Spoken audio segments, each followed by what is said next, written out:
À l'IREF, on est à fond sur le problème des retraites, sur la réforme des retraites que le gouvernement est en train de passer maintenant.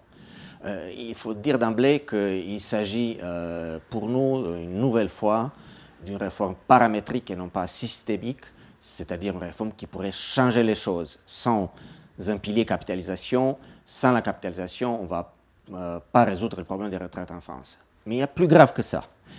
En France, nous avons plusieurs systèmes de retraite, des régimes spéciaux et je dirais même des régimes très spéciaux.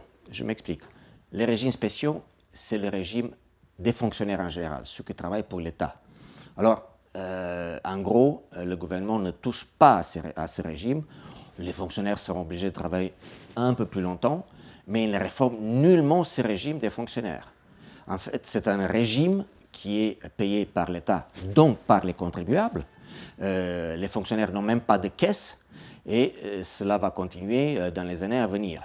Juste un chiffre, les retraites qui ne sont pas provisionnées des fonctionnaires représentent environ 2700 milliards d'euros, donc une somme absolument énorme, avec les avantages que nous connaissons tous, départ à la retraite beaucoup plus tôt, une pension à 75% de dernier salaire, etc., etc. Vous trouverez tout ça sur notre site.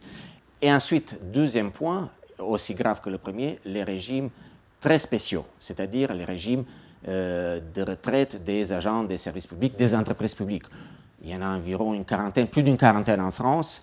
Les plus connus, les plus importants, les plus coûteux sont ceux de la RATP, SNCF, contrôleurs aériens, EDF bien sûr. Et là, pareil, ce sont les contribuables qui payent des régimes de retraite extrêmement avantageux. Alors, le gouvernement a annoncé que ces régimes vont être supprimés, mais avec une clause qu'ils appellent la clause du grand-père, c'est-à-dire ils seront supprimés dans environ 43 ans. Sinon, ils vont continuer. Ils ne sont pas fermés. Ils vont durer encore plus d'une quarantaine d'années et ils coûtent extrêmement cher et ce sont toujours les contribuables qui payent pour des avantages absolument impressionnants. Départ à la retraite à partir de 50 ou 52 ans à la SNCF ou pour les contrôleurs aériens et des retraites beaucoup plus élevées que dans le privé.